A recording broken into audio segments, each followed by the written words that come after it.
नमस्कार दोस्तों, स्वागत है एक बार फिर से आपके अपने एजुकेशन चैनल एजुट्यूबर देव पर।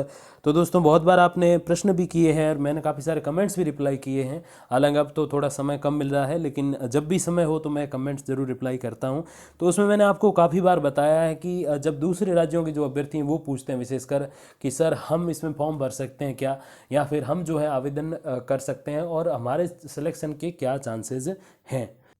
तब आपको कुछ और चीज़ें समझने की भी ज़रूरत है कि दूसरे राज्यों का जो मैटर है या दूसरे राज्यों के अभ्यर्थियों का जो मैटर है वो क्या है। सबसे पहली बात, दूसरे राज्य की कोई महिला है अपने राजस्थान में, ऑल ओवर इंडिया से, भारत से कोई भी राज्य हो, और वहाँ से जो कोई भी आरक्षित श्रेणी उससे आके राजस्थान में शादी करती है और राजस्थान की एक तरीके से मूल निवासी हो जाती है, फिर भी उसको आरक्षित कैटेगरी में SC ST OBC MBC SBC जो हैं, EWS, उसमें हिस्सा नहीं लेने दिया जाएगा। वो जनरल कैटेगरी की अभ्यर्थी ही मानी जाएगी। पहली बात तो ये आप ध्यान रखिए। अब देखिए, जो ये बात यहाँ लिखी है कि 1.5 साल में होंगी 16 से अधिक भर्तियाँ, सरकार करती रही दावा, फिर बाहरी अभ्यर्थी देंगे युवाओं को टक्कर। अब ये कैसे है? अब देखिए, जैसे मैंने आपको अभी बताया कि कोई भी आपकी आरक्षित कैटेगरी हो, बाहर से जो भी अभ्यर्थी आएंगे दूसरे राज्यों के, वो जनरल कैटेगरी में ही फाइट कर सकते हैं, वो आरक्षित कैटेगरी वालों को नुकसान नहीं पहुंचा सकते। तो ये जो लिखी गई है चीज़ कि युवाओं को टक्कर देंगे, ये कैसे? तो इसके पीछे रीज़न है अपने राजस्थान का कोई ऐसा रूल नहीं होना।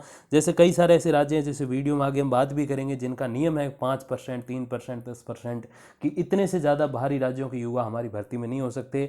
लेकिन राजस्थान का ऐसा कोई रूल नहीं है। एक छोटा सा मौखिक रूल अगर मैं बताऊं तो 50% तक, जैसे अगर कोई भी भर्ती जिसमें 1000 पद हैं और 1000 में से 200 पद जनरल कैटेगरी हैं, तो 200 में से 100 पद जो होंगे वो जनरल कैटेगरी के, वो बाहरी राज्यों के लोग सिलेक्ट हो सकते हैं। अगर उस मेरिट तक वो पहुंचते हैं तो मैक्सिमम कितने, जनरल कैटेगरी के 50% पदों पर वो जो है अपनी दावेदारी जता सकते हैं। अब देखिए आगे इसमें क्या महत्वपूर्ण है कि सरकारी नौकरी में प्रदेश के बेरोजगारों को प्राथमिकता देने का सरकारी वादा अभी भी अधूरा है। कई बार सरकार की ओर से बाहरी राज्यों के अभ्यर्थियों का कोटा तय करने का वादा किया गया है, लेकिन हर बार सरकारी वादा झूठा साबित होता है।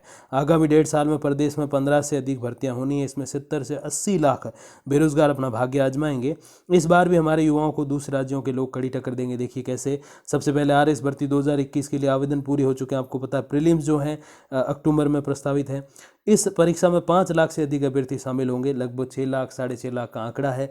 अब इसमें दोस्तों जो है अपने राज्य का कोई फिक्स्ड कोटा नहीं है कि उसमें बाहरी राज्यों के लोग कितने हो सकते हैं। तो मैंने जैसे बताया, जनरल कैटेगरी के मैक्स टू मैक्स 50% पद जो हैं वो बाहरी राज्यों के लोग उसमें हिस्सा ले सकते हैं। जैसे अगर मैं बात करूं अलग अलग राज्यों की, जैसे वीडियो में आगे हम बिल्कुल उस राज्य का नाम भी जानेंगे जिसमें 5%, 10% ऐसे रूल बनाए हुए हैं, जो कि अपने राजस्थान में नहीं है। आज से लगभग दोस्तों 2 साल पहले एक आंदोलन चला था फर्स्ट ग्रेड को पोस्टपोन कराने के लिए। तो उसमें ये भी बात जोरों शोरों से उठाई गई थी अभ्यर्थियों के द्वारा कि दूसरे राज्यों का जो कोटा है वो निर्धारित होना चाहिए, लेकिन फिर वो आंदोलन फेल हो गया और ये जो मांग थी वो भी ठंडे बस्ते में चली गई। अब देखिए, कॉलेज लेक्चरर में आपको पता है 1.5 लाख आवेदन है। अब इसमें भी यही सेम मैटर है और थर्ड ग्रेड में भी ऐसा ही है। अब देखिए कुछ और राज्य हैं जहां पर ऐसा मामला नहीं है। देखिए राजस्थान में अभी तक दूसरे राज्यों का कोटा तय नहीं है, इस कारण सामान्य श्रेणी में वह बाजी मार जाते हैं। वहीं कई राज्यों की ओर से 5% आरक्षण तय कर रखा है। देखिए सबसे पहले मध्य प्रदेश की ओर से ऐसी पहल की गई, मतलब सबसे पहले MP मध्य प्रदेश ने ये 5% वाला रूल बनाया। जैसे मैंने बताया ना कि जनरल कैटेगरी के 50% पदों पर जो है दूसरे राज्यों के अभ्यर्थी सेलेक्ट हो सकते हैं। तो ठीक वैसे मध्य प्रदेश का क्या रूल है, केवल 5%। तो कम से कम उनके जो राज्यों के जो लोकल अभ्यर्थी हैं उनको ज़्यादा फ़ायदा मिलेगा, बाकी राज्यों के लोगों को कम से कम फ़ायदा मिलेगा। वहीं पंजाब सहित अन्य राज्यों में भी जो स्थानीय भाषा के टॉपिक ज़्यादा है, तो अब राजस्थानी कोई जाएगा तो पंजाबी भाषा इतने अच्छे से थोड़ी समझ पाएगा, तो उनका फिर वो वही हो गया 5% वाला। हरियाणा का भी ऐसा छोटा सा रूल है, गुजरात का भी है, जिसमें वो या तो 5% फिक्स कर देते हैं, अगर ऐसा नहीं करते तो वो अपने लोकल टॉपिक ज़्यादा उसमें ऐड कर देते हैं, जिसका वहाँ के लोकल अभ्यर्थियों को फ़ायदा होता है। लेकिन अपने इधर ऐसा कुछ नहीं होने के कारण बाहरी राज्यों के 50% तक लोग जो है अपने राज्य में सेलेक्ट हो जाते हैं। ये कोई ऐसे देखे तो बुरी बात नहीं है, बाहरी राज्यों के भी अभ्यर्थी है, लेकिन इसका थोड़ा सा नुकसान जो है वो अपने राजस्थान के लोकल जो अभ्यर्थी है उनको हो जाता है। बाकी दोस्तों जो भी अपडेट आएगी किसी भी एग्जाम के संबंध में तो मैं आप तक पहुँचा दूंगा वीडियोज़ और कम्युनिटी पोस्ट के माध्यम से। तब तक के लिए दोस्तों धन्यवाद, नमस्कार।